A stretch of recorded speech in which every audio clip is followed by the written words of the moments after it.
Say? Nagdala kasi ako ng tsinelas. Suot mo na. Sige, dito na lang po. Salamat. Sige po. Do you need anything po? Pa-follow up ko sana yung sweldo namin. Yes.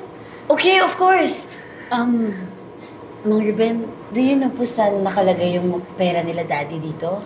Ewan po, ano po sa aparador? Andyan, okay. My vault. It's here. Apa. Okay. So, ano pong Hindi ko alam ang passcode. Baka alam ninyo. Hindi ko po alam eh. Birthday ni Daddy? Try natin. Baka birthday ni Mommy. Sige po.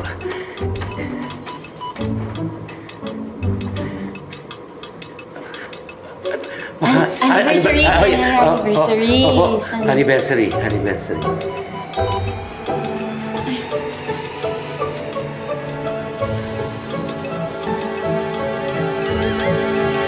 What?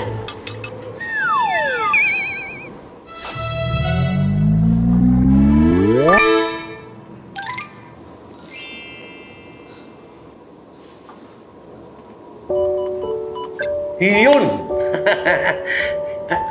ano po yung pinindot nyo? Birthday ko po. Ma'am Say, mahal na mahal ka talaga ng mami at daddy mo.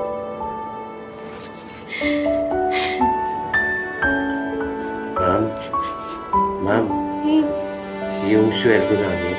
Opo, ito na po. Sorry. Okay.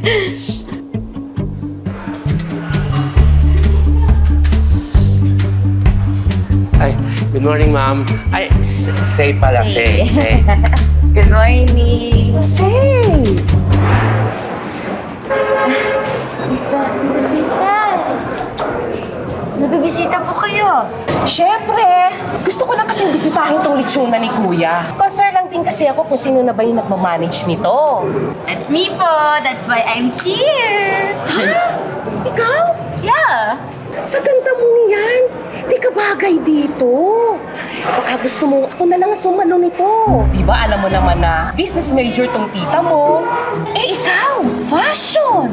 Ang layo sa lechon, iha? It's okay po. I can manage. Mataas naman po yung sales ng business. Kaya kayang-kaya ko naman po.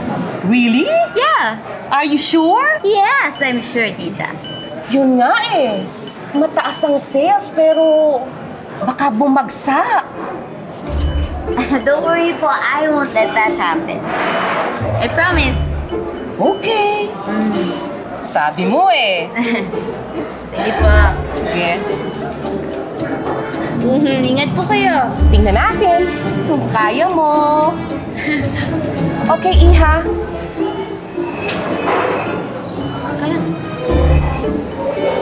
Ito yung dapat mong matutunan sa pagluluto ng lechon. Kailangan pahid ng pahid habang umiikot yung baboy. Kasi pag hindi mo ginawa, ma-overcook. Maaari ding ma-undercook. Okay. Are we done? Sige. Sa susunod, tuturuan naman kita ng pagtitimpla para sa baboy yung nilalagay sa loob ng baboy. Tapos yung pagluluto na rin, ha? Wait, oh my gosh, no, me? I'm gonna cook. Ruben, you're here naman to cook everything, di ba? Kailangan ko po ba yun ma-learn pa? Why me? Kaya niyo na po yun, di ba? Naku, Say. Say pala, alam mo, yung mami at daddy mo, tutok na tutok dito sa pagluluto ng lechon. Alam nila lahat yan. Pagtitimpla, yung timing sa pagluluto, bawat detalye alam nila. Really? Sa negosyong ito, dapat ikaw din ganun. Okay, sige, I'll try. But are we really done? Teka muna, Say. Ba't ka ba nagmamadali? Ano ba yung pinagkakabalaan mo? I'm listing down kasi yung mga plans ko for the shop. Like, mga renovations, mga kailangan pang gawin. Like, we can change the roof, tapos mga pwede pang mag-add ng mga decors dito para mas masaya din magtrabaho, di ba? Para hindi po kayo nalulungkot dito. Ito wall na to, pwede natin linisin yan. Yeah, yun talaga sabi sa inyo, deep cleaning dapat eh.